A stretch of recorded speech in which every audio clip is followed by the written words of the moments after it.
Today on the Transplant Helper, I'll be sharing with you 5 tips I promise you can employ in any situation which will help to improve your recovery as well as maybe even shorten the length of time it takes to recover from almost any procedure. Stay tuned.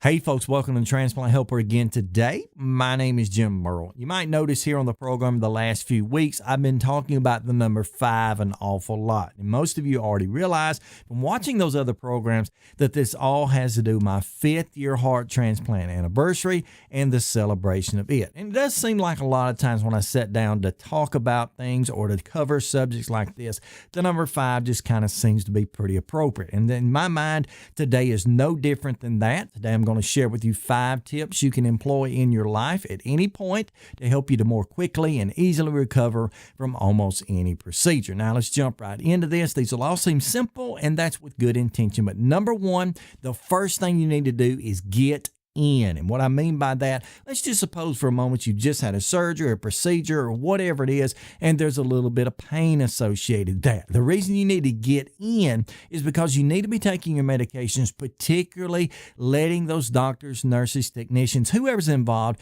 give you just a little bit of pain medicine if they will. And the reason I say that is too many times I've been in the boat. I've seen too many of you also in the same boat where, you know what, we try to be tough, we try to be brave, and when they come in and say, do you need anything for pain? The first reaction we have to that is no. Now that may come about for several reasons. Maybe we're nervous about the potential of possibly becoming addicted to pain medicine. Maybe it's just because we think, hey, it's not the worst pain I've ever experienced, I can handle it. But it's so important to make sure after any procedure, if they'll let you and help you along the way, that you are able to keep your pain under control, because being in pain can hinder us in so many ways later in the process that will keep us from recovering the way that we should, particularly some of the things we're going to be talking about in a moment, like getting up out of bed, that sort of thing. You need to let them control your pain. They'll help to manage that. You can get on it and get off of it in a timely manner. Now, that's important. Number 2, not only get in, but get up, okay? If the doctors are coming in the room and they're encouraging you or telling you, yes, now you can get out of the bed, now you can get around and move a little bit, go ahead and get up. And it doesn't matter. You don't necessarily have to get out and start lapping the hallways or preparing for the next marathon. Yeah, you probably weren't going to do that anyway, but you don't have to necessarily do all of that, but it is important to get up and maybe even as little as sit in a chair beside your bed. You see, after surgery, especially after anesthesia, one of the things that often occurs as a side effect of that is that our intestines, our bowels, our kidneys, whatever, they're not getting back awake, if you will, and functioning like maybe you would expect that they would. And so that's a lot of times why the doctors will tell you can leave the hospital, you can leave this, you can do that when your bowels move or when you start producing urine. And simply by getting out of that horizontal position, back seated in a chair by the bed, or maybe just lifting the bed up, sometimes that can kind of get the process started and get things back to working like they should. So that's so important, is to get up. Number 3, if they allow you to, then not only get up, but get out. And of course, this is a process. This is not necessarily something you want to do, 5 minutes after surgery, obviously, or maybe in some cases, even 5 days. But if they're going to allow you to do it, go ahead and get out. And I mean by that, take that hospital doorknob, give it a twist, push it out or pull it in, whichever the case, get out of your room. Maybe you got to be masked up. Maybe you got to be gloved up. You certainly have to be washed up post-transplant, especially because you can't afford to catch anything. But being out in a different environment is always good, whether it's out in the hallway, whether it's the fact that maybe they let you go a little farther than that, maybe walk out to a courtyard, or maybe even step outside for a little bit. Just that different environment, just that different scenery can oftentimes even emotionally, mentally help us to recover. So I would encourage you to get out. Number 3, once you get out and exercise, once you get out and see those other places, don't be afraid to get back down, okay? We don't need to be stagnant in the bed.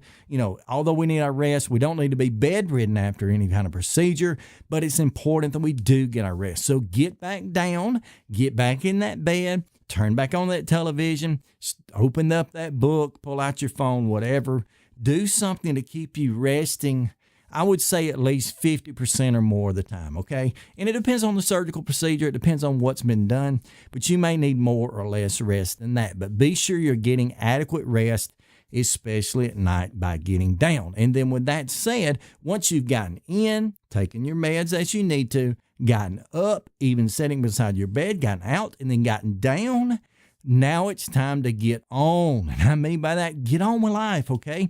Once the doctor gives you that release, once they give you that permission to go home or whatever your next step is, go ahead and be willing to get on with your life. Don't let whatever's happened to you in the past hold you back. Now, can there be some traumatic moments? Yes. Even things like PTSD can occur post-transplant, especially. We're going to talk about that on some other programs. But I mean, for the majority of us, the best thing we can do is to get on with life. Go back to doing whatever it is you were doing, maybe even more than that, and try to get yourself back in a position where not only physically, but emotionally and spiritually, your health is going to improve. I hope this has helped you out in some way. Maybe these things will be memorable like this. If it has, how about go ahead and give me a big thumbs up? Like this program, that encourages me. Consider sharing it out because I'm hoping to encourage others. And if you hadn't already subscribed, right now is the perfect time to hit that subscribe button, maybe even the bell notification off beside that. That would be awesome. And then keep in mind, as always, sometimes you'll see videos popping up right here, maybe about now. Go ahead and check out some of those videos. They might be by me or someone else, but they're all intended to serve the same purpose as I do on this program, this series of videos, and that is to advocate, educate, and motivate you as a transplant patient. But until next time, please stay stronger, friends.